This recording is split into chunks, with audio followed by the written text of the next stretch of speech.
roll. So what's up, everybody? We are back in the studio with G'd Up University. We have another special guest, Amanda Finzi. What's up? What is up? What is up? Yo. Nothing, chilling here with y'all. Yeah. How's your day been so far? It has been okay. Nah, I don't know about that. We're making it through. I woke up this morning, so God is good. Yes. God is good. God is Can't great. complain about other things if you wake up. That is amazing. Today is a special day because we do have Amanda. Amanda is Superwoman, if you all do not know. I can't even list the credentials and give you all the credit that you deserve, but I do know that we are going to talk a little bit about like you being in the entertainment business. You've been in there since 16, and you are highly educated. So let's dive into your background. You want to let everybody know a little bit about yourself? Where do I even begin? Well, I'm from the East Coast. There we go. Yes. Yeah. So I was born in the Bronx, Yep. BX, baby. Shout out, Yo. Co-op City for anybody who's asking. But then I was raised between Miami, Florida, and Kingston, Jamaica. Okay. I actually got into events and entertainment in Jamaica when I was 12. Oh. My dad, who is a DJ, and my stepdad, who likes to host parties, let me throw a party. What? And I charge people money for it. Yo, At 12. entrepreneur. I'm saying. That $20 cover charge. Literally, okay? And in Jamaica, I mean, there's like a drinking age, but there really isn't. So my dad took me to buy Smirnoff Ice at the time. Ooh. You know what I'm saying? Wait. Well, my friends were all older than me, so that's also it. But I gotta ask what flavor though. I don't remember. Oh, okay, I'm the original. That's how you know when it was good just came stuff. out. You know, when it was just something to drink that young people drank. Okay, yeah, nah. Yeah. It used to be Cisco for me, but I didn't even know there was flavors. yeah, they're Okay, so now we found out who likes to drink. And I know, because I don't really drink, right? So I don't really drink. So I don't pay attention, but I like to throw parties, so I had to know alcohol. Yes. Because in my later years, I ended up running people's bars. Ooh. So at 16 in Miami, I started doing events there in the Caribbean scene. So I was like the cute girl. You know, you go to the club and there's these cute girls in these outfits. And that was you. That was me. I got your still. email address. Okay, like when you came in, I got your email address so you can be on our contact list. And then Get those texts. Exactly. And then I started managing money. So I managed the door. I would manage bars, which I still do now. And then I started planning events. I got into this promotional group called SV Marketing at the time. And I was their behind the scenes organizer. So I would do all the logistics for our events. If we did build outs, so we didn't always do clubs, we did build outs, which means we're doing vendors, we're doing lights, we're doing staging, setups, breakdown, cleaning, all that kind of stuff. So I would do the logistics of like getting that set up. And then I decided to go to school for my bachelor's. I know, oh my God, because my mom, you know, so Caribbean parents are like, you have to get a degree. Even if they don't have a degree, you have to get one. Yeah. And both of my parents did not. So I'm first generation American and college student. Shout out to Shots. that. I'm saying. Shots. And so Shots. my mom was like, you need a degree. You don't have a choice. So I applied for English because fun tip is English is easy to get into at almost any institution. And some institutions accept students based on the school you applied to. So if you'd applied to nursing, if you applied to business, if you applied to English, each one of them have a number of students they can accept every year. Oh. So if you decide to a program that doesn't have as many people applying, then you get in. Even if I would have applied to engineering and not gotten in. It's a fun tip that people don't know. Okay, yeah. Yeah. That's very good to know. I know, but people don't know. And you have to look at the school too, because say you want to go from English to engineering, that might be hard because engineering may have a no like transfer Policy. Yeah, I but got you. business, for instance, they don't usually have that. So you could start in this and then change your major. So that's what I did. I started in English because I wanted to be a lawyer. And What's then wrong with that? Hey. there was nothing wrong with that. being a lawyer. I just don't like reading that much. Oh, well, I don't either. I know. But you're an so English major. Y'all read? I was an English major, Uh-huh. and then I switched Two. to hospitality and tourism There we management. go. With a specialty in events and meeting planning. So that was my into, I could do this as a living. And I will never forget my favorite class was nightclub management. That was the class. And then we had this lady come in who ran nightclubs all over America. I want to know And that class. it was my favorite class in school. Okay. So, but during that time, I was also working for different companies, running like South Beach doors, running that kind of stuff. So I just kind of always stayed in the entertainment industry to some extent. Then got a master's degree because Caribbean parents, again, right? Like you have to get a master's. So I got my master's in higher education administration. That's what's up. Yeah, super random. Education. So how'd you get into that? Well, let's take a step back first. Where did you go for undergrad when you got your degree? Yeah. So I went to Florida International University, FIU in Miami. So They've been getting attention in the March Madness brackets. Have we? Yeah, they've been showing up. Yeah. So we do, and we have always had decent basketball teams. Our other teams are like, it's so depending on who they are. Football, depending on the year. Basketball has been consistently good, decent, I'm going to say. But we're not a sports school. So I went there for actually my undergrad and my master's. So I stayed there for both degrees. So how long did it take you between the time you first decided to do English and then change into your current major for your bachelor's? When did I change it? Yeah. Literally after the first quarter. Oh. Yeah. Yeah. So it was really early on. Yeah, it was really early on because I was like, what am I going to do with this English degree?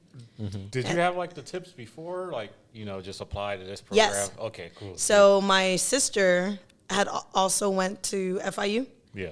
And she was like, just apply in English. It's a general degree. Like, worst case, you stay in it. You can do whatever you want with it. Yeah. So she was saying that. And then when I got there, I actually started school summer instead of fall into like a cohort-based program. And the advisor there was like, well, look at the other options and see what you're interested in because you can transfer if you want to. And it would be good to transfer in the first like 2 semesters or whatever, like your first year here.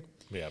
So that's how I went, and then I was like, wait, what's this hospitality thing? What does that even mean, right? So that's how I ended up in hospitality. Yeah. So let's break down hospitality because a lot of people probably There's so don't much. know what it is and like the details of it. So from your educational experience and background, like drop the knowledge. How should people look at hospitality? What is it? Like the degree? Yeah. Okay, so it's so much. There's a lot you can do with hospitality.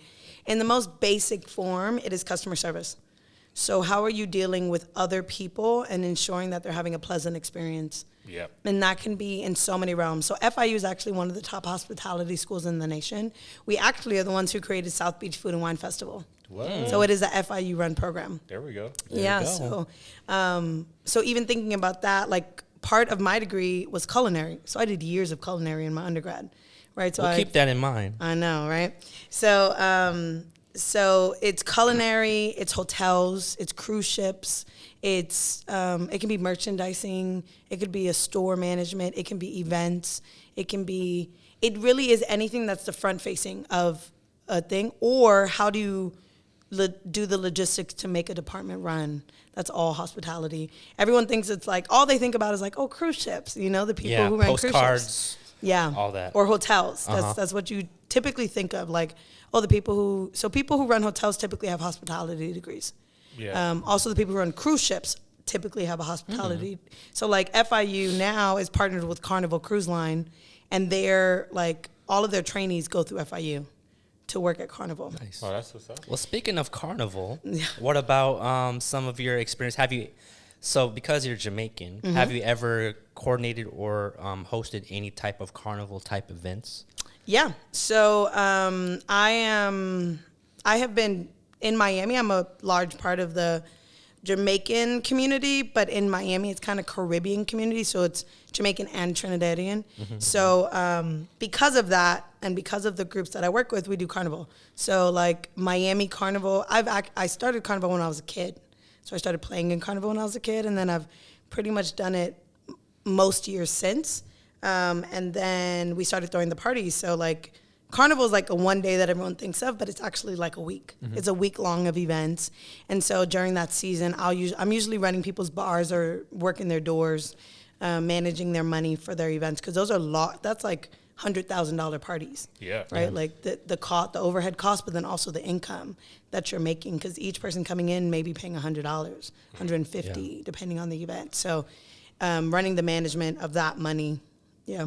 Well, no, I mean, like that already. So when I think of hospitality, I always think of the technical side, right? So like it is front facing customer service, but like all of that comes down to like how you do like your data, right? Exactly. You got to get all your information. You got to survey people and see how satisfied they Exactly. are. With And then adjust. Adjust accordingly. But you're now telling me like you also have to know like money. Oh, I know and money. Business. Yeah. You know what I'm saying? You got to know how to talk to people. Yeah. When to because it's all business intervene. deals. Yeah. So like events in general are purely relationships and business deals. So like example, maybe like 3 years ago, I decided to spend New Year's Eve in Miami. I've stopped doing parties in Miami a couple years ago. When I first moved to LA 8 years ago, they used to fly me out to go do parties over there to run their big events for big weekends. Then I stopped. And then I went for New Year's Eve, and my best friend, who is still a party promoter over there, was like, can you run my bar? And I was like, okay. I was like, one event. You get me for one event. Yeah. Because he had like 4 events going on. And so after the first one, he's like, no, can you come back to everyone? We miss you. And I'm like, okay.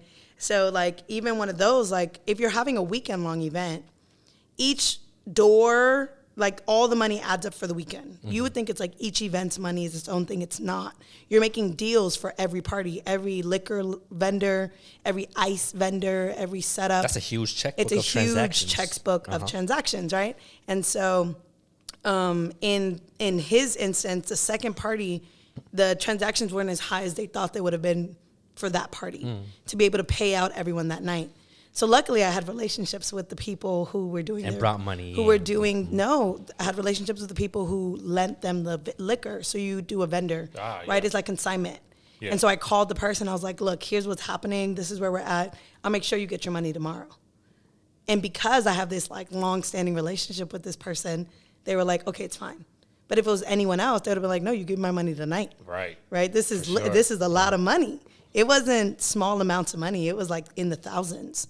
And so it is a bunch of transactions, accounting for how much, like when you're running a bar, every bottle is a minimum $100. Regardless if it only costs $30 overhead. Right. I can make at like those parties, bottles are like $250, $300. So this $30 bottle is actually $300. And if one goes missing, I'm now missing $270 Wow, out of my inventory, Yeah. right? So, but people aren't thinking about that side of the house. Well, I mean, that's why they got you. I know. Leading by example. Yeah. I know you from being here at the at UCLA, and you run a center. And I've met you because of your passion for just doing a lot of community outreach in our people. And so, like, that's what I've learned to get to know you, and then that's like what I admire and respect the most is like how passionate you are about our people and helping us to grow. So let's talk about like your passions. Like what are the things that are driving you now? That's a great question. I think so. My passion is Black people, Yeah. right? Like so. Context for those of you that don't know, I opened UCLA's Black Bruin Resource Center Yep. 3 years ago. Well, technically, we opened our doors a little less than 2 years ago, but I started working on it 3 years ago. Well, shout out to you for Thanks. that. Oh no, yeah, you 'Cause were if a it wasn't for that pioneer. work. Yes, that's what Yeah, I'm saying. Like, UCLA's it first exists. ever. yeah, I Yeah. can't do justice to it, you know. So like, I'm trying to like let you talk on that Yeah. point. But yeah, man, you are a pioneer. You have set the example, and like you have paved the way for so many of us that are Black and looking to mimic a lot of the things that you've done because of your leadership. So sorry, not to cut you No, off. I I'm- appreciate I'm all that. like fanning out. We needed right that now. moment for you to hear that. Yeah, Yeah, you no, gotta that's understand. real. I appreciate Yeah. that. No, what you've done is changing the game. Like you created a space for Black people here at UCLA that they did not have And they before, did not have. They didn't. and that is your legacy. Yeah. So like, big That's- ups. You Thanks. cannot like sit there and like just minimize that. And that's the key. People, not just students and staff, people. Yeah. Yeah. So, but yeah, anyway, that transition from, hospitality to higher ed Yeah, and to and doing your opening passion now. the Bruin So resource. how I ended up doing that was actually really random. So I got to UCLA and I started working residential life. I did my degree, my second degree in higher education because my boss at the time, I worked in the women's center, was like, well, it's events for students. It's like the same thing. Yeah. And I was like, all right, whatever. I need a master's degree. Yeah. So I did that. I actually got a certification in team building and development during that degree. Then came to work at UCLA right out of grad school and was in residential life, but somehow always ended up around Black people. like the Black RAs, the Black staff. I wanted to know what just general Black students were doing, so I'd show up to all their programs and support them however I could. I'd give them jobs, right? Like, oh, you need a job? Come work at my desk, right? And that's how I ended up essentially being asked to open, actually, it was 2 locations. So I opened one on the Hill in 2019. That was the first center I opened at UCLA. And then COVID shut us down in 2020. And then June 2020, the announcement came that we would get a second location in the center of campus. And that's the one everyone knows at the BBRC, the Black Bruin Resource Center. And that one, I essentially got asked because the students at the time were like, we want Amanda to be a part of this. She's one of the few people we trust here. We want her to help us do it. And I'm not gonna lie, when they first asked me, I was like, I don't even know how to do this. Yeah, right. I don't know what I'm doing. And I never at any point in my life was like, I want to work with people of color. Never. I just wanted students in general to thrive. I attracted Black students, but I just wanted any student to thrive. I never wanted to work in a cultural center. I didn't want to do none of that. And somehow it fell into my lap. And so I ended up doing it. Well, I mean, like you got the personality again, you got the drive and the passion, and you're leading by example. So I mean, you have all the attributes that are just a natural born leader. So thanks. I mean, it's not surprising to me that like you would be able to take on anything and then be able to accomplish like a major goal. So again, Thanks. just I'm fanning out. I'm my bad. I appreciate it. No, I appreciate. I mean, and even like I'll tell you, maybe it was like the end of the first year. I was like, oh, I built this. Yeah. Like, you know, when you're in it and you're building it and Yeah. you're opening doors and you're like, I just want people to show up. Like, you're so overwhelmed that you don't realize what you're doing in the moment. It was definitely like the end of the first year that I was like, oh, I built this with my hands. I picked the colors. I put together shelves with my screwdriver from home. Like, Yeah. I had people put up TVs. I got donations. Like my first year, I raised almost like $200,000 in my first year, Yeah. like doing it, right? But you're not thinking about it. You're just like, I have to do it. I have no choice but to make it successful because if my name's going to be on it, it has to be successful. Yeah, but what did it take out of you? I mean, like I know, like anytime anyone puts in that much energy, and I've done it too, right? Where you experience this whole, you're almost in a euphoria, right? Yeah. You're doing it, you don't remember anything. Yeah. You're just going through the process. But then when you look back, Yeah. you're like, damn. So much. What did I do? It took so much. Yeah. It like has greatly impacted my life, both good and bad. Like I wasn't taking care of myself, so like I used to be a gym rat, and then when I started this, that just went down. Like I barely go to the gym now, and I'm like, oh my God, how did I get here? Yeah. Right? Like I don't eat as much as I used to. Literally today, 2 different human beings brought me food because they know that I just never eat lunch. I work Yeah. through lunch, right? I'm running a center that on a regular has about 100 students that comes through it in one day, and I'm the only full-time staff. Yeah. So, and they are high need, high touch, like literally I have text messages. I was like, I came to look for you, but you weren't there. Like, like even meetings becomes a thing. So it took my whole life. I mean, it took so much out of me. And I think now that I'm transitioning out of that role, am I really like looking back on like, I gave it my whole life. Dating went out the window when I was in there, like friendships. I mean, I had to be very intentional about keeping my friendships, and I've done a good job at it. Yeah. I've done a good job of like maintaining those, showing up for my friends, but so much, my whole life, everything, my mental health. Oh my God, thank God for my therapist. Oh, well, Yeah, thank shout God out for my to therapist therapists. too. Yeah. No, so, but I mean, even in all of that, again, the amazing thing is like you also are still in the entertainment industry. Yeah. And you're still doing big things. Yeah. And you work for a very big company. Yeah, BET. I do. Let's talk about that. Let's talk about I know, that. and that was even random too, right? So the BET thing started actually 2019 before I got asked to do BBRC. Yeah. Got it. So you've been So I got asked to do the Black Community Center, which was the one in 2019, but that one was in an advisory role.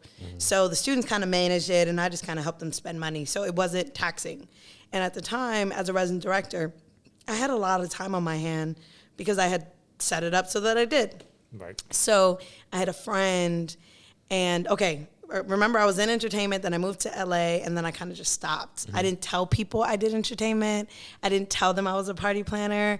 I literally told no one. Every time I'd meet people, it's just higher ed. And then I missed it. I was like, I miss running around. I miss like being in the mix. I miss it all. And I didn't know how to get back into it. And one of my friends was coming out here for BET Awards 2018. And he was like, can I stay at your house? And I was like, yeah, sure. And he was like, can you come? And I was like, no, I got meetings, blah, blah, blah. I'm so sorry, or whatever. And then I remember after he left, I was like, damn, I should have went. Right. I could have went, right? Because I could have got seats. I was like, damn, I should have went. And then I told him, I was like, I want to be at the next BET Awards. How do we make that happen? And what ended up happening is his cousin actually is one of the people at BET. And so he was like, well, every time I see her, I'm just going to say your name. And I'm like, all right. And then so he did, and he's like, BET Awards are coming up. Make sure your weekend is clear. I'm gonna try to just get you to come with me this year. And I'm like, all right, great. And then I got a call. It was like the Wednesday before BET, something like that. And they were like, what time do you get off work? Literally, it was my friend. He's like, what time do you get off work today? And I was like, well, my last meeting ends like 3. He was like, can you be somewhere by 6? And I was like, yeah. He's like, we're all black. And I'm like, all right. Okay. So he was like, you're just gonna go shadow. He's like, I'm DJing, just come. So she's like, she wants you to shadow. So I was like, all right. So I leave work, I put on all black, I go to this venue, and I'm like, what do you guys need me to do? And she was like, just make sure everybody's good. Ended up being, BET has, before BET Awards, they do this meta event, which is whoever the host is, hosts like a dinner for their people. Right. So this was the event I was at, right? So I was like just shouting. I was like, what do you need me to do? Whatever. And so I talked to his cousin, and I was like, I really just want to, I was like, you don't even have to pay me. I was like, I have a full-time job, right? I just want the opportunity to shadow you whenever you're doing something. So if you happen to be in LA and you need help, hit me up. Like, I don't want to pay. I was like, if you need help for the rest of the weekend, let me know. And she was like, okay, Saturday, 10 a.m., come to, they always do it in downtown. They're like, come to downtown, meet us at this hotel, and just help us do ticket giveaway, because they do tickets. So I get there. She's like, you'll only be here from like 10 to 2. And I'm like, all right. I bet it was all day, though. So I get there at 10 o'clock, and I'm just manning the door, letting people in when they're coming for like receipts or whatever, or when they're coming to pick up their limo passes or their tickets or whatever. I was there until 3 o'clock in the morning. Damn. Wow. And I have a dog. So I had to call my friend and be like, hey, go walk my dog and feed him. And at the time I had a dog. And so I was like, damn, I got to go. And they were like, okay, well, come back tomorrow. They sent me this email, and they're like, come back tomorrow. Give me a picture of you, like a copy of your ID, whatever. You'll work BET Awards tomorrow. Wow. Like paid. Yeah, that's well. At first, I didn't think it was paid. First, it was like, at first, even at that moment, then, I still didn't think it was pay. Even at that moment, it was just too much to. It was just they were like, just come work tomorrow. We'll get you your official credentials.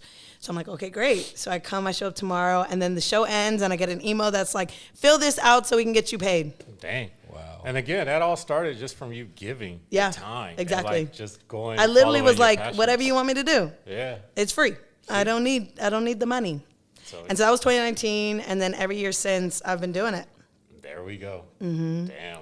I don't know. Speak on like working in student affairs myself, being able to do all that, and then also be able to be in a capacity to open a new center. That's not an easy task. It was not. What makes BET, what I would say, because I'm a freelancer for them, right? So I don't work there full time, which is phenomenal, because I go on essentially award season. So award season happens, and they need you for like 5 to 7 days a week. Yeah. For once a month, 5 to 7 days, once a month, to go fly to wherever the award show is, and then you just do that work, and then you go back home. So because I've been working here so long, I have lots of vacation time. So I just take that week off, and I go work for them, and then I come back, right?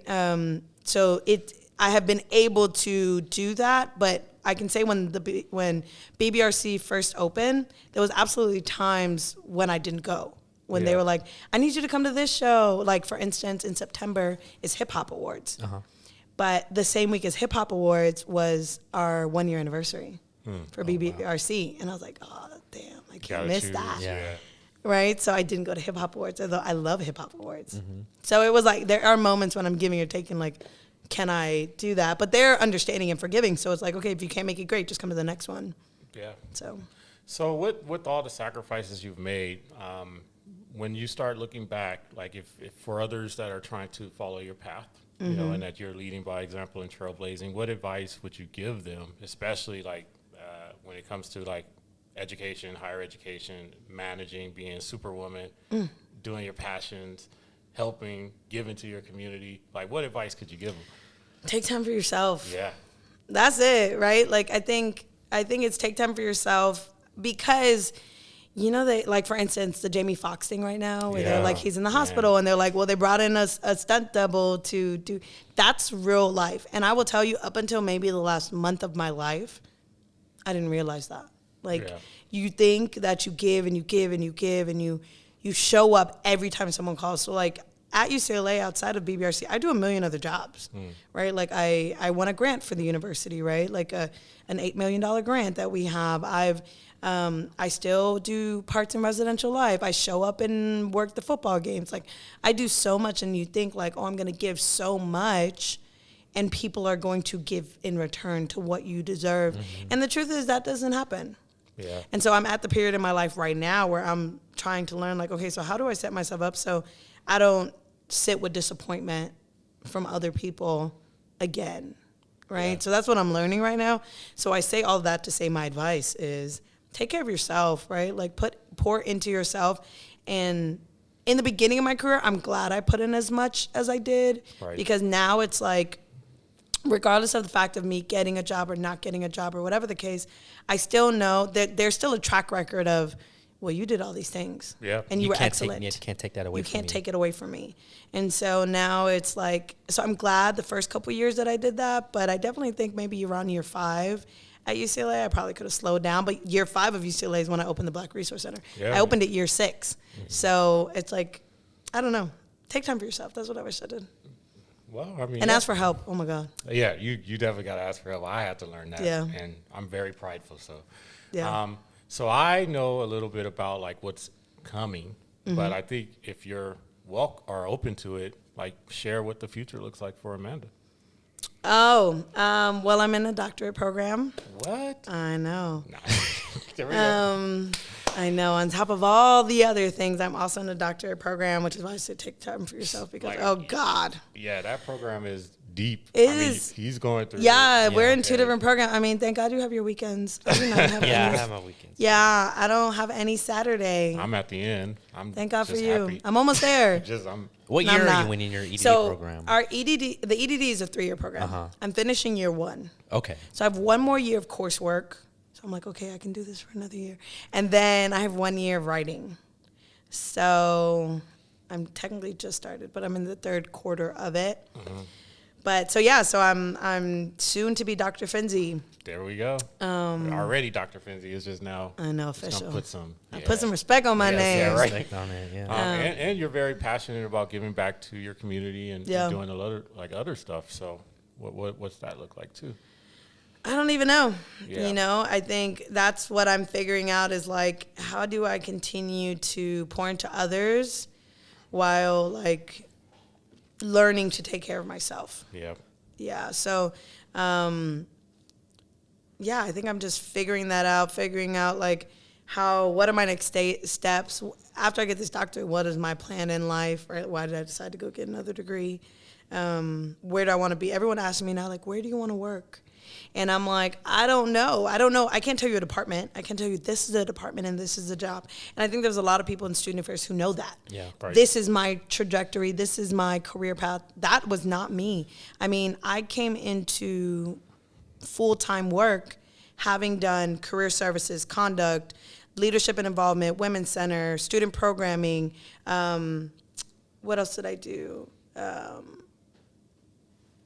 Like campus and involvement. I did Children's Miracle Network. I did so many things before I even got to my full-time job that when I came here, I was like, I could do whatever, right? Yeah. That now I don't know what the job looks like, but I know the impact I want to make. Right. I know that like for impact, I want that whatever it is I'm doing is greatly impacting the most amount of students. Yeah. That their experience at any institution that I happen to be at is a positive one, regardless of their identity. Yeah, and I mean, I think one of the things that we traditionally look at, especially in academia, is that you have to have a path. But like a lot of us, like this is our first time doing it, we're creating our own path, so we're not fitting into that scope, right? Yeah, so big ups again, man. I know like this is it's a lot, so I, from the bottom of my heart, appreciate all that you've done for our people and you continue to do. And again, you're just a role model. Like, I admire you. I have so much respect for you. Thank you so much for pouring in. Thank you for coming. Yes. I know. I mean, that was even a thing too. You made time for us, so man, we greatly appreciate that. I love this. Glad to be here. I think just one last thing. Yeah. You are from the East Coast, which is, undisputedly, I guess, is the birthplace of hip hop. And let's talk about something that you were in the trajectory of starting and can potentially start in a different capacity. Let's talk about some things you might have, or how we, as a student community, we could celebrate 50 years of hip hop, because it is the 50-year anniversary. Yeah, it is. 2023 is 50 years of hip hop, which was started by a Jamaican in Bronx. I'm just saying, okay? There we go. For the record. More history, if you know. No. I'm not 50 years old. Damn it. But, but it could be my family. Who knows? Yeah.